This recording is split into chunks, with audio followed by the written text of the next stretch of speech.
Russia has already had plenty of bad news over the last few weeks. Ukraine has taken back an island in the Black Sea, Vladimir Putin's summer offensive is failing, and he's losing ground in Sumy. However, all of this may pale in comparison to what Ukraine has just managed to pull off. Ukraine has just outplayed Russia so badly that it's hard to watch. In what must go down as one of the most embarrassing incidents to occur under Putin's leadership, Ukraine has just revealed everything the world could ever need to know about one of Russia's newest nuclear submarines. On August 4th, Business Insider reported that Ukraine has managed to steal a veritable treasure trove of secret documents from Russia's newest nuclear missile submarine, the Beryl-class Knyaz Pozharsky. This isn't any old submarine, it's the latest in Russia's fleet, meaning it will also be among the most protected. That didn't matter to Ukraine's military intelligence agency, or HUR, which has somehow gotten its hands on documents that nobody outside of a select few in Russia was ever meant to see. HUR isn't telling anybody how it managed to pull this off. That makes a lot of sense, as the theft of these Russian submarine documents would have had to involve HUR either inserting a covert operative deep into Russia's navy or turning a key member of the submarine crew. Any more information beyond "we have the documents" could put the life of the person or people who retrieved those documents at risk. And if there were any doubt that Ukraine has actually pulled off what it claims to have done, HUR has receipts. We don't just know about the documents, you can go and look at them right now by visiting HUR's Telegram channel. Ukraine's intelligence service has published 10 pages of secret documentation for public consumption, meaning it's not just keeping Russia's secrets to itself, it wants the world to know what Russia is cooking up with its nuclear sub, as well as letting Putin know that Ukraine has just pulled the wool over his eyes. Again. Of course, this brings us to an obvious question: what do these documents reveal to us? For one thing, Ukraine, along with the rest of the world, has learned the names of every member of the Knyaz Pozharsky's crew. And it's not just names. According to RBC Ukraine, the documents reveal everything important about those crew members, including data on the positions they serve, their qualifications, and even their fitness levels. This is vital information because it shows us what Russia looks for in somebody whom it's willing to allow onto one of its most valuable nuclear assets. This information is just the tip of the iceberg. RBC Ukraine says that HUR has also discovered the combat instructions delivered to the crew, meaning it knows precisely where Russia's new nuclear weapons submarine is going to be heading over the next few months. Ship combat and construction documents were also stolen. Those show how Russia builds its new submarines, as well as revealing the survivability systems it has in place. Those systems are designed to protect the submarine's weaknesses. Now Ukraine knows exactly what those weaknesses are. Ukraine also has its hands on a bunch of the submarine's standard operating procedures for jobs like transferring cargo and tending to the wounded, among others. Plus, Ukraine even managed to get its hands on several reports relating to the submarine, including a study of a deformed radio buoy that was within the stolen data. Finally, Ukraine received extracts from the submarine's schedule book, which reveal the everyday work of the sub and its crew. If you're not getting why this is important yet, we'll spell it out for you. All of this information was supposed to be top secret. Before those documents were published online, the only things we knew about the Knyaz Pozharsky were what Russia wanted the world to know. For instance, we know that Russia developed it to serve as a key part of its nuclear triad, as evidenced by the 16 launch silos built into the sub that are capable of launching Russia's R-30 Bulava-30 intercontinental ballistic missiles, or RCBMs. Those missiles can each hold up to 10 nuclear warheads, meaning the Knyaz Pozharsky has the potential to deliver up to 160 warheads to any target of Putin's choosing. We also know that the submarine was stationed with Russia's 31st Submarine Division of the Northern Fleet, and that its home base is in the Murmansk region of Russia. The sub has also been personally accepted for combat duty by Putin himself. The date of that acceptance? July 24, 2025. It took Ukraine less than 2 weeks to learn everything it needed to know about the submarine beyond what Russia was telling us. The details Russia's military had released to the public were supposed to show that its new submarine presented a massive nuclear threat. The details Ukraine just released show anybody who might be willing just how to counter that threat.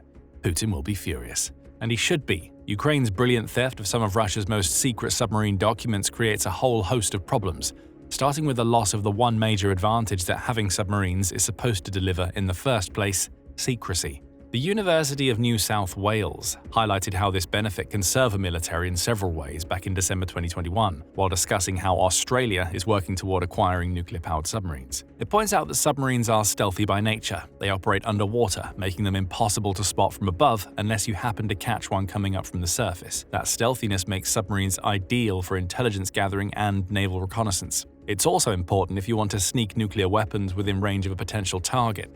That secrecy is a key reason why submarines are such a major deterrent on both conventional and nuclear levels, as conflict analyst Paul Warburg discusses in his report on the leaking of Russia's documents.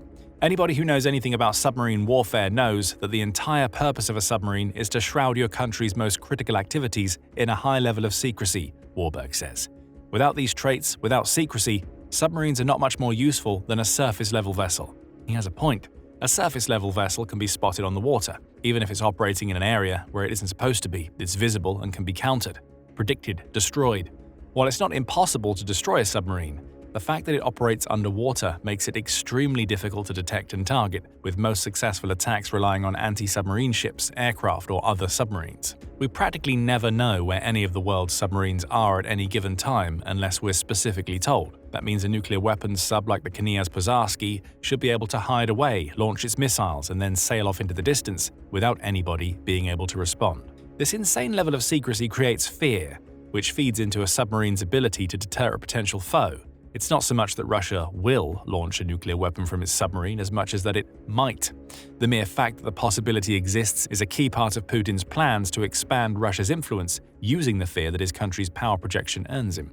Now, any fear about what the Knyaz Pozharsky is doing and where it's going is gone, thanks to Ukraine. When it comes to Russia's nuclear subs in particular, some of their main power is the fear factor, Warburg explains. A lot of this fear, of course, rests in the secrecy and in you not knowing what the monster actually looks like. That brings us back to the point we made earlier about how Ukraine has exposed all of the Knyaz Pozharsky. The Russian nuclear boogeyman has been caught with his pants down, and all of his secrets have been revealed. The world now knows how the Burai class is built. Not just the Knyaz Pozharsky, an entire class of Russian nuclear weapons submarines, which just happens to be its most modern class, has been exposed. None of this means that the Knyaz Pozharsky is no longer dangerous. It's still loaded with missiles capable of delivering nuclear payloads, but now, like a surface ship, it can be monitored and contained. Fear has been replaced by knowledge. And that brings us to the second problem that Ukraine's leak of these documents has created. Russia now needs to scramble to stand any chance of making the Knyaz Pozharsky a usable asset in the future. Putin can't simply ignore this problem and hope that it goes away. Though it may seem unlikely, there is a possibility that a version of Ukraine that knows where the Knyaz Pozharsky is going and when could launch an attack on the vessel. After all, it's not like Ukraine doesn't have a track record of being able to challenge Russia's navy. Since Putin launched his invasion, Ukraine has destroyed a third of Russia's once-dreaded Black Sea fleet with missiles and drones. Of course, these are surface vessels operating in waters close to Ukraine. A submarine is much different. However, there is evidence that Ukraine could be willing to target the Knyaz Pozharsky far away from Ukraine. It's been hitting Russia's shadow fleet of oil tankers in recent months. Euromaidan press reports that Ukraine has managed to scuttle several of Russia's shadow fleet, including a ship named the Eco-Wizard. That ship, which was docked in Russia's Ust-Luga port, was disabled by a pair of explosions in its engine room that damaged its hull and caused the ship to tilt to port side as water flooded in. The Eco-Warrior was a long way from Ukraine when it was scuttled. There's nothing to say that Ukraine won't be able to launch a similar sabotage operation against the Knyaz Pozharsky. Remember that these leaked documents didn't just materialize out of thin air. Somebody had to find them and get them to Ukraine. As Warburg says, obviously their nuclear subsystems have already specifically been infiltrated, and the enemy could be doing who knows what in and around this part of Russia's military. Ukraine knows it can never match Russia vessel for vessel in a naval war. It doesn't even have any submarines, as military ranking platform Global Firepower points out. However, Ukraine's destruction of Russian Shadow Fleet vessels shows us that it's able to send operatives into far-flung territories to hurt the Russian Navy. That may be what it's done in the case of the Knyaz Pozharsky, and those operatives may still have access to the submarine. A few well-placed bombs could send the Knyaz Pozharsky to a watery grave, if that's what Ukraine wants. And it's not just covert Ukrainian operatives that Putin has to worry about. It's also possible that HUR didn't send any of its own people onto the Knyaz Pozharsky to extract the information it published in August. HUR may have also turned a member, or even several members, of the submarine's Russian crew to get the information that it needed. We already know that the Russian military is extremely prone to corruption, Warburg points out. When Russia invaded Ukraine, we already saw how corruption largely caused them to basically fail in their efforts, where men in many cases were equipped with fake gear and inadequate supplies at every level of the military. Corruption is, or at least was, endemic in Russia's military, and it's not something that Putin has managed to stamp out. You don't have to look far to find examples. In February, important stories revealed that servicemen can pay bribes of anywhere between 700,000 and 3 million rubles to escape the Ukraine war's front lines. This service is being offered via online forums, and though dependent on a soldier's status and where they're serving, it shows that money goes a long way in the Russian military. Nobody knows who these bribes were going to. The person or people offering the service never named any names. but the odds are that somebody high up enough in Russia's military to influence who fights and who doesn't was making a pretty penny from these types of bribes.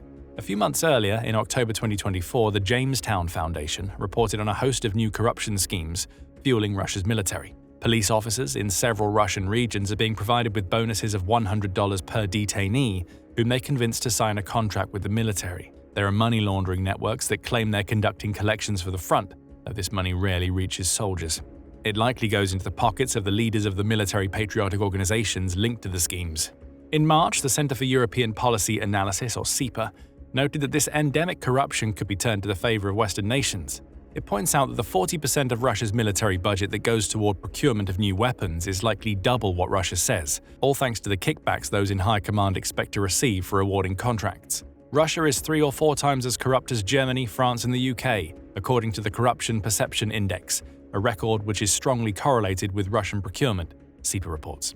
Example after example shows how money makes the Russian military go round. Given all of this information, it's not too much of a stretch to assume that at least some of the members of the Knyaz Pozharsky's crew were open to bribes. Ukraine would only need to figure out which palms to grease, and it would have all the information it needed about Russia's new nuclear weapons submarine. And if corruption has reached the Knyaz Pozharsky, there's only one thing Russia can do: dock the submarine. Even without the specters of corruption and Ukrainian infiltration looming large, Russia may still have to send the sub back to its dock. Ukraine knows everything about all of the sub's crew members. That's a weakness in and of itself. Those crew members might be bribable. If they're not, the fact that Ukraine knows who they are means that it can also target them if it feels the need. Warburg makes this point in his analysis. If we just look at the cruelest piece of this equation, in any competent country, losing access to this information will probably cause them to seriously consider docking these subs until further notice, he says.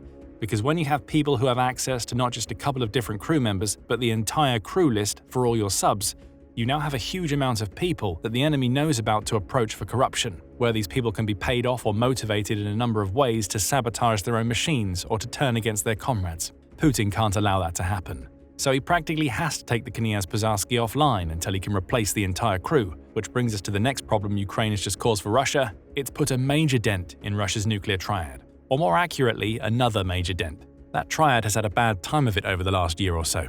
It was only in late July that Russia was hit by an earthquake that caused a tsunami to batter some of its most vital infrastructure, including a key submarine base that was home to at least one nuclear attack sub. We covered what was known about Mother Nature turning on Russia in a July 31st video, which you can check out if you want to learn more. Since that video's publication, we've learned that satellite imagery proves that Russia's nuclear submarine base was damaged by the waves. Back in June, Ukraine also launched its devastating Operation Spiderweb, which saw it strike 4 key Russian air bases after sneaking a horde of drones into Russia on the back of trucks. Al Jazeera reported at the time that the strike may have destroyed up to a third of Russia's strategic bomber fleet, including aircraft that are capable of dropping nuclear weapons.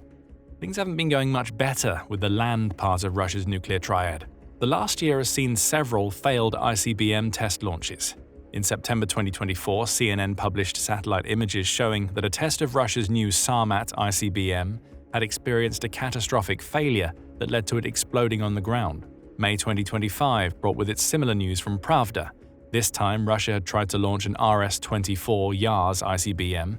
Like the Sarmat, that missile never made it off the ground. Shot after shot against the nuclear triad has been absorbed by Russia, and Ukraine's leaking of key nuclear submarine documents only adds to the problem. Russia relies on its nuclear weapons to project power. It can't do that if those weapons are being destroyed, failing, or getting exposed by Ukrainian covert ops. And so what we see with all of these components together is that all 3 aspects of Russia's nuclear triad, land, sea, air, have been hit. They have been crippled, Warburg claims. And that means that Russia no longer has the same level of strategic ambiguity when it comes to making nuclear threats against, for example, the United States. Crippled may be too harsh a term. Russia still has nukes, and despite all of these problems, we have to assume it has the ability to launch at least some of them. Still, the country's power projection isn't where Putin needs it to be. Add to that the fact that Russia is now laboring under the Ukrainian infiltration issue. Both Operation Spiderweb and the theft of the Knyaz Pozharsky documents show Putin that Ukraine can get its people into the most sensitive areas of Russia's military. Russia is vulnerable, even on the nuclear level. And Ukraine is set to take advantage of that vulnerability in ways we've never seen before.